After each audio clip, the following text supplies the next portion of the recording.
महाकाल द्वारा सतयुग का वर्णन। राजा करंदम बोले, ब्राह्मण, मैं चारों युगों की व्यवस्था को यथार्थ रूप से सुनना चाहता हूं। महाकाल ने कहा, राजन, कृतयुग अर्थात सतयुग को तुम आदि युग समझो। उसके बाद त्रेता युग की स्थिति मानी गई है, फिर द्वापर और कलयुग है। यही संक्षेप से चारों युगों का परिचय है। कृतयुग सत्वगुण प्रधान है, त्रेता रजोगुणमय है, द्वापर में रजोगुण और तमोगुण दोनों की प्रधानता है, तथा कलयुग को साक्षात तमोगुण का स्वरूप जानना चाहिए। अब चारों युगों में जो युग का प्रधान आचार है, उसका वर्णन करता हूं। कृतयुग में ध्यान प्रधान है, त्रेता में यज्ञ को ही प्रधान कहा जाता है, द्वापर में सत्य बर्ताव ही प्रधान धर्म है, तथा कलयुग में दान ही सर्वोत्तम धर्म बताया गया है। कृतयुग में मानसी सृष्टि होती है, उस समय सबके जीवन निर्वाह की वृत्ति रस और उल्लास से परिपूर्ण होती है। समस्त प्रजा तेजस्विनी होती है, सब प्राणी सदा तृप्त रहते हैं, सभी आनंद मग्न तथा सुख भोग की सुविधा से संपन्न होते हैं। उनमें कोई ऊंच और नीच नहीं होता। संपूर्ण प्रजा समान रूप से शुभ कार्य में तत्पर रहती है। कृतयुग में सब लोगों की आयु समान होती है, सबको सुख उपलब्ध होता है, रूप और सौंदर्य भी सब में समान देखे जाते हैं।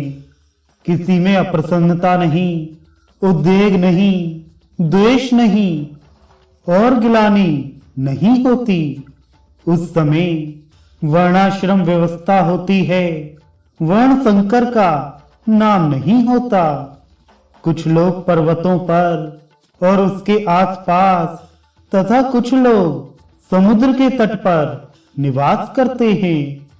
सब पर दया करना उस समय की प्रजा को विशेष प्रिय जान पड़ता है। सब मनुष्य एक मत होकर सदा भगवान सदाशिव का ध्यान करते हैं। कृतयुग का चतुर्थ चरण आने पर उनकी वह रसोल्लास वृत्ति नष्ट हो गई। तब उनके लिए गृह का काम देने वाले कल्प वृक्ष उत्पन्न हो गए। वे वृक्ष ही उनके लिए वस्त्र, आभूषण तथा फल उत्पन्न करने लगे।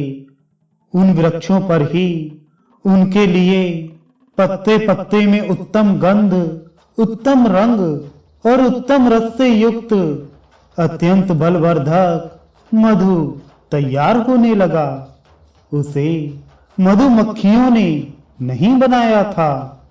कृतयुग के अंतिम भाग में उसी से प्रजा अपने जीवन का निर्वाह करती थी। उस मधु के सेवन से सब लोग हृष्ट पुष्ट, अधिक बलशाली तथा निरोग रहते थे। तदनंतर कुछ काल के बाद जब मनुष्यों की रसनेंद्रिय प्रबल हो गई, तो युग का प्रभाव पड़ने से सब लोगों में भगवान के ध्यान की प्रवृत्ति कम होने लगी और वे उन वृक्षों तथा बिना मक्खी के उत्पन्न हुए मधु पर भी बलपूर्वक अधिकार करने लगे। उनके इस लोभ दोष जनित अनाचार से वे कल्प वृक्ष कहीं कहीं मधु के साथ ही अदृश्य हो गए। उस समय उन वृक्षों की संपत्ति जब बहुत थोड़ी रह गई, तो प्रजाजनों में द्वंद्व प्रकट हो गए। वे सर्दी, गर्मी तथा मानसिक क्लेश से बहुत दुखी हुए। तब उन्होंने अपने को आच्छादित करने के लिए घर बनाए।